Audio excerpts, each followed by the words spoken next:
उद्देश्य सिर्फ आपका मनोरंजन है। मैं किसी प्रकार से ये नहीं कह रहा कि भूत एग्जिस्ट करते हैं या नहीं करते हैं। आप भूत में बिलीव करते हैं, आपकी मर्जी नहीं करते हैं, आपकी मर्जी भाई, तुम्हारी जिंदगी है, जो मर्जी करो। यह सिर्फ एक स्टोरी है जो मैंने सुनी तो मैं आपको सुना रहा हूँ। धन्यवाद। Horror story. दोस्तों, 1920 फिल्म इंडिया की सबसे ज्यादा पॉपुलर हॉरर फिल्म्स में से एक है।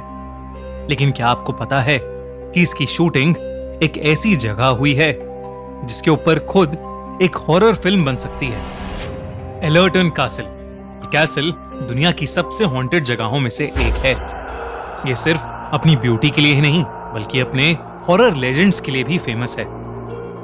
लेकिन इसके बावजूद इस कासल में आज भी कई वीआईपी पार्टीज और गेट टुगेदर्स होते हैं। इसी के चलते विलियम्स फैमिली ने भी डिसाइड किया था कि वो अपनी छोटी बेटी कैरन की बर्थडे पार्टी एलर्टन कासल में ही थ्रो करेंगे। विलियम्स फैमिली कई सालों से लंदन में रह रही थी और उनकी छोटी बेटी कैरन 10 साल की होने वाली थी। कैरन का एक बड़ा भाई भी था जिसका नाम हैरी था। हैरी अपने घर में किसी से भी ज्यादा बात नहीं करता था। सबको लगता था कि शायद टीनेजर होने की वजह से वो शांत रहता है, मगर कैरन को हमेशा ही लगता था कि हैरी बहुत परेशान रहता है। हैरी ने अपने पेरेंट्स को एलर्टन कासल आने से कई बार मना किया था, मगर उन्होंने उसकी बात नहीं सुनी और कासल को 5 दिन के लिए बुक कर लिया। 5वें दिन कैरन की बर्थडे पार्टी थी। विलियम्स फैमिली जैसे ही एलर्टन कासल पहुंचे, हैरी के हाव भाव और ज्यादा बदल गए। ये बात कैरन ने नोटिस कर ली और उसने अपने भाई से पूछने की कोशिश की कि आखिर बात क्या थी, मगर वो कुछ नहीं बोला। उन्हें वहां पहुंचते पहुंचते रात हो गई थी और इसी वजह से विलियम्स फैमिली खाना खा के सोने चली गई। अपने रूम तक जाते हुए कैरन को स्टेयरकेस पर एक बच्चा दिखा जिसकी उम्र लगभग उसके जितनी ही थी। कैरन ने हाथ हिलाकर उस बच्चे को वेव किया, मगर वो बच्चा सीढ़ियों से ऊपर भाग गया। कैरन भी उसके पीछे पीछे जाने लगी और उसने देखा कि वो बच्चा उसके भाई हैरी के रूम में घुस रहा था। कैरन रूम के अंदर जा पाती उससे पहले ही उसने देखा कि हैरी दौड़ता हुआ अपने रूम से बाहर आया। उसके चेहरे पर एक अजीब सा खौफ था और उसका डर के मारे पसीना बह रहा था। हैरी ने कैरन का हाथ पकड़ा और उसे उसके रूम में ले गया।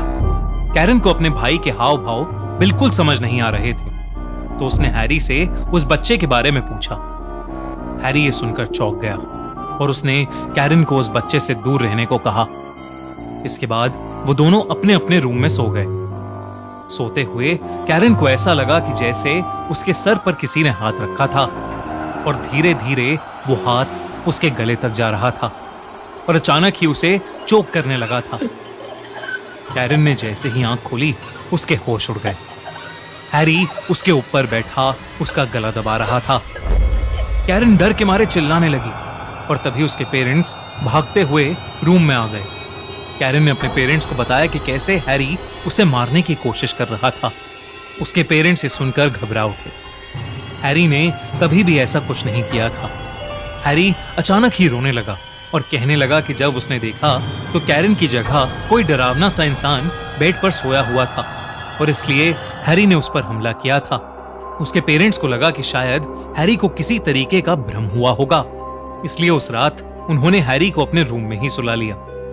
उस रात के बाद ज्यादातर हैरी अपने रूम में ही रहता था और वो अपने रूम की खिड़की से गार्डन में खेल रही कैरन को देखता रहता था।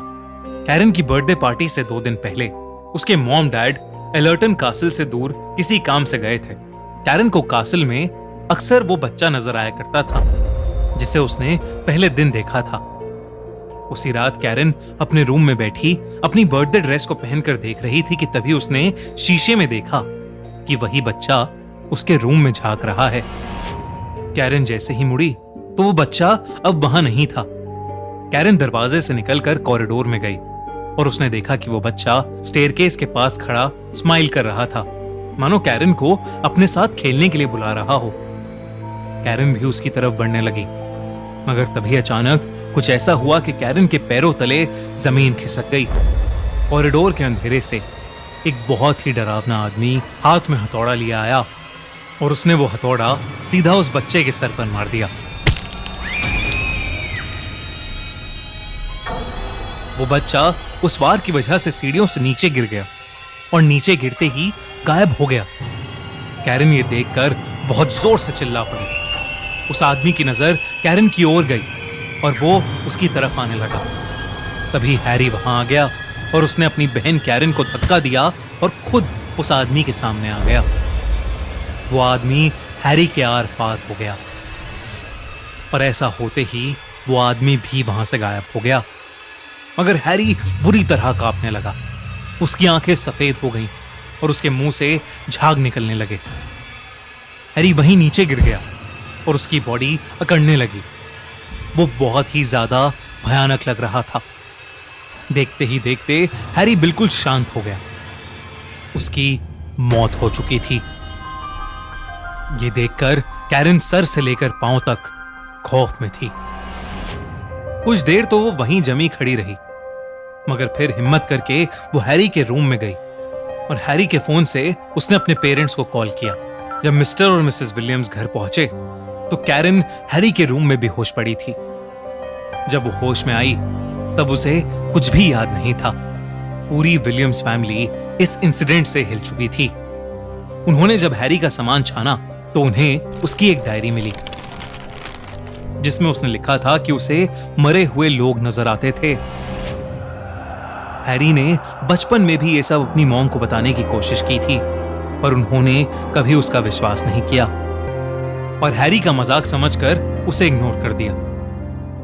हैरी को अपना एक गिफ्ट एक कर्ज की तरह लगने लगा था और वो कैरन की सेफ्टी के लिए बहुत परेशान रहता था।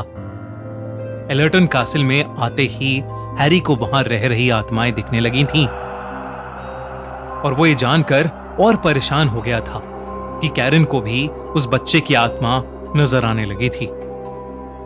उस बच्चे के अलावा वहां एक और इविल आत्मा भी थी जो कैरन को हार्म करना चाहती थी और उसी आत्मा से कैरन को बचाते बचाते हैरी ने अपनी जान दे दी। आसपास पूछने पर पता चला कि हैरी सच कह रहा था। इस कैसल की कहानियों पर माने तो वहां 3 आत्माएं रहती थीं।